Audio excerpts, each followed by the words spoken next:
சீக்கிரம் வாடி. இந்த ட்ரெஸ் போடலாமா இல்ல இந்த ட்ரெஸ் போடலாமா? அம்மா எனக்கு இந்த கல்யாணம் வேண்டாமா? எதுக்குடி கல்யாணம் வேணான்னு சொல்ற? என்னடி ட்ரெஸ் இது? உனக்கு கொஞ்சமாவது அறிவு இருக்கா இல்லையா? வெளியே வரும்போது இப்படி ட்ரெஸ் பண்ணிட்டு வருவ? உங்க வீட்டுல இப்படிதான் அரையும் குறைமா ஆலையை சொல்லி கொடுத்துருக்காங்களா? இந்த ட்ரெஸ்ஸுக்கு எனக்கு நல்லா தானே இருக்கு. எது இப்படி உடம்பு மொத்தமா காட்டிட்டு போற பேர் தான் ட்ரெஸ்ஸா? எனக்கு பிடிச்சிருக்கு நான் போடுறேன், உனக்கு பிடிக்கல நீ கண்ண மூடு. இப்படி ஐட்டம் மாதிரி ட்ரெஸ் போட்டு தான் அலைவனா? உன்ன மாதிரி ஒருத்தி எனக்கும் தேவையில்ல, என் குடும்பத்துக்கும் தேவையில்ல. இந்த ஆம்பளைங்க யாரும் பொண்ணுங்களுக்கு ஃப்ரீடமே கொடுக்கறது இல்ல. இந்த மாதிரி ட்ரெஸ் போடக்கூடாது, யாருக்கிட்டையும் பேசக்கூடாது சொல்லி சொல்லி அடிமையா தான் வச்சுக்கிறாங்க. நான் அவங்களுக்கு சமமா இருக்கணும்ல ஆசைப்படல, அவங்களுக்கு ஈக்குவலா வரவும் முடியாது.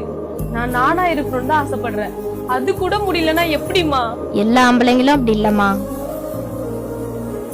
இந்த ட்ரெஸ்ஸே போடுவோம், இத பார்த்துட்டு அவர் என்ன சொல்றாருன்னு பாப்போம்.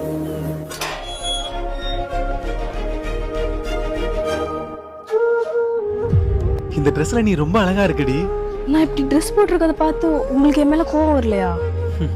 இதுல என்ன இருக்கு? உனக்கு பிடிச்சிருக்கு நீ போடுற. இதுல நான் கோபப்பட என்ன இருக்கு? நான் இப்படி கவர்ச்சியா ட்ரெஸ் பண்ணிருக்கனால பாக்குறவங்க எல்லாரும் தப்பா பாப்பாங்க. அவங்களோட தப்பான தூண்டுதலுக்கு நானே வழிவகுக்கிறேன்னு உங்களுக்கு தோணலையா?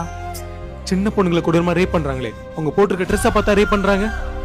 கவர்ச்சின்றது போட்டிருக்க ட்ரெஸ்ல இல்லம்மா, பாக்குறவங்க கண்ணுல தான் இருக்கு. இங்க வளர்ப்பு சரியா இருந்தாலே போதுமா, போட்டிருக்க ட்ரெஸ் முக்கியம் இல்ல. இங்க எல்லாரும் இடத்துக்கு ஏத்த மாதிரி ட்ரெஸ் போட்டாலே இங்க எல்லாமே சரியாயிடும். நீங்க எந்த ட்ரெஸ் போட்டாலும் பாக்குறவங்க எல்லாரும் தப்பா தான் பாக்குறாங்க. பின்ன எப்படிங்க எல்லாம் சரியாகும்ன்றீங்க? எல்லாம் சரியாகுமா? பாக்குறவங்க பொண்ணுங்களோட எடுப்பை வெறும் வயிறாவும், பொண்ணுங்களோட மார்பகத்தை அம்மா கிட்ட குடிச்ச பால் மடியாவும் நினைச்சாலே இங்க எந்த தப்பும் நடக்காதுமா.